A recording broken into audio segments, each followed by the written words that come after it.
नमस्कार, स्वागत छ हजुरलाई नेप्से ट्रेडरमा। आज बजार 38.14 पोइन्टले चाहिँ बढेको छ, जुन चाहिँ 1.88%ले हुन आउँछ। आजको दिन हेर्छौँ भने बजार झन्डै 2080 तिर पनि पुगेको थियो है, 2070 को लेभलसम्म पुगेको थियो। र त्यस पछाडि चाहिँ बजारमा अलिकति करेक्सन आएको छ र बजारले फेरि कमब्याक गरेर चाहिँ 2060 मा चाहिँ क्लोज दिएको छ। आजको दिन हेर्छौँ भने 165 वटा कम्पनीहरूको मूल्य बढेर गएको छ।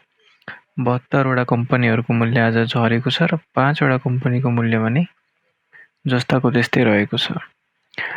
टप गेनरको कुरा गर्छौँ भने बिएनएल, त्यस्तै एसजेएलआइसी, एसएलबिबिएल, जेबिएलबी, बिपिडब्ल्यू लगायत अन्य कम्पनी जस्तै एमके ह्याथी हैन, त्यस्तै एमकेसिएल, एनएलबिबिएल, डिएलबिएस, मेरो है, यिनीहरू चाहिँ त्यस्तै जाल्पा, केएलबिएसएल, त्यस्तै जिएफसिएल है लगायत अन्य कम्पनीहरूले चाहिँ आज एकदमै राम्रो परफर्म गरेको छ र यी कम्पनीहरूले चाहिँ आज सर्किट लगाएका छन्।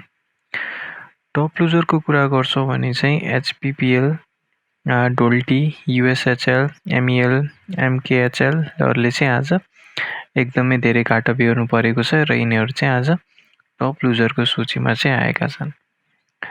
टप टर्नओभरको कुरा गर्छौँ भने एचडिएचपिसी, सोना, एसएचएल, शिवम र जिसिआइएलमा चाहिँ आज एकदमै धेरै टर्नओभर देखिएको छ। भोल्युमका आधारमा हेर्छौँ भने एचडिएचपिसी, एनएचपिसी, एकेपिएल, अपी र सोनामा चाहिँ भोल्युम एकदमै धेरै देखिएको छ। ट्रान्जेक्सन वाइज हेर्छौँ भने सोना, एचडिएचपिसी, जिसिआइएल, आरएनएलआई र सिएलआईमा चाहिँ ट्रान्जेक्सन वाइज एकदमै धेरै कारोबार भएको चाहिँ देखिन्छ। टोटल टर्नओभर हेर्छौँ भने आज एकदमै राम्रो टर्नओभर आएको छ, झन्डै 7 अर्बको है, 6.8 अर्बको चाहिँ आज टोटल टर्नओभर आएको छ। यो आफैमा एकदमै राम्रो इन्डिकेटर हो भोलि र आगामी दिनमा चाहिँ के कस्तो बजारले परफर्म गर्छ भन्ने कुराको लागि। त्यस्तै सेक्टर वाइज कुरा गर्छौँ भने चाहिँ ब्याङ्किङ इन्डेक्स आज 2.05%ले बढेर गएको छ। डेभलपमेन्ट ब्याङ्क 1.8%ले बढेको छ। फाइनेन्स 2.58%ले बढेको छ। Hotel and tourism 3.25, hydro power चाहिँ आज 0.33%ले अलिकति करेक्सन आएको देखिन्छ। इन्भेस्टमेन्ट 3.10%ले बढेको छ। लाइफ इन्सुरेन्स 0.95%ले बढेको छ। म्यानुफ्याक्चरिङ एन्ड प्रोसेसिङ चाहिँ 2.81%ले बढेको छ। माइक्रो फाइनेन्स आज धेरै जस्तोले सर्किट लगाएको थियो, त्यस कारणले गर्दाखेरि चाहिँ आज माइक्रो फाइनेन्स 5.53%ले बढेको छ। म्युचुअल फन्ड 1.69%ले बढेको छ। नन लाइफमा सानो वृद्धि छ 0.12%को। अदर इन्डेक्स 1.65%ले बढेको छ। ट्रेडिङ इन्डेक्स भने 0.85%ले बढेको छ। अब लागौँ टेक्निकल चार्टतर्फ। सो टेक्निकली बजार हेर्छौँ भने एकदमै एक्सट्रिम बुलिस देखिएको छ र हामीले यो केही महिनाकै भनौँ है, एकदमै ठुलो टर्नओभर चाहिँ आएको छ धेरै महिना पश्चात है। 2023 को जनवरीमा यस्तो खालको टर्नओभर आएको थियो है, त्यस पछाडि चाहिँ कहिले आएको थिएन है। त्यसपछि आजै आएको र त्यति बेला बजार झन्डै 2200 तिर थियो। अहिले चाहिँ 2100 पनि पुगेको छैन र टर्नओभर यति ठुलो आउनु भनेको चाहिँ यसपालि चाहिँ एकदमै राम्रो बुलिस हुन सक्ने सम्भावना चाहिँ हामीले देखेका छौँ है त।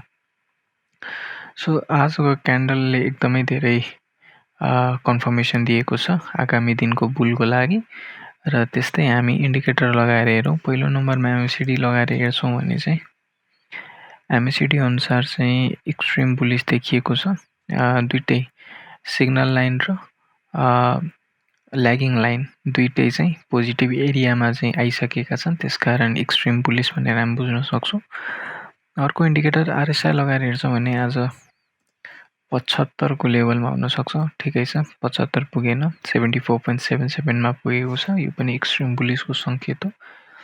आरएसआईले चाहिँ के जनाउँछ भन्दाखेरि अब चाहिँ रिस्क पनि उत्तिकै बढेको छ र बढ्यो भने उत्तिकै तेजीले बढ्ने चान्स पनि देखिन्छ है। यसमा चाहिँ भोल्युम पनि काउन्ट हुन्छ, तर अहिलेलाई चाहिँ हामी प्राइस एक्सनले मात्र बुझौँ है। सो बढ्यो भने ठुलो वृद्धि र उत्तिकै रिस्क पनि बढ्दै जाने सङ्केत चाहिँ ओभरअलमा भोलाटिलिटी चाहिँ बढेको चाहिँ जनाउँछ।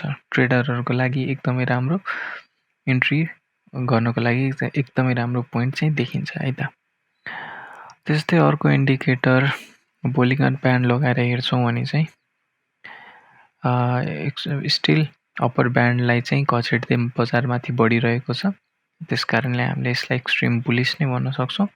सो ओभरअलमा बजार बुलिस देखिएको छ। आशा छ तपाईँहरूले हिजो अस्ति किन्नुभयो होला र आज पनि बजारले एकदमै राम्रो सङ्केत देखाएको छ। आजलाई यति नै। भिडियो कस्तो लाग्यो, मन परेमा लाइक गरिदिनु होला।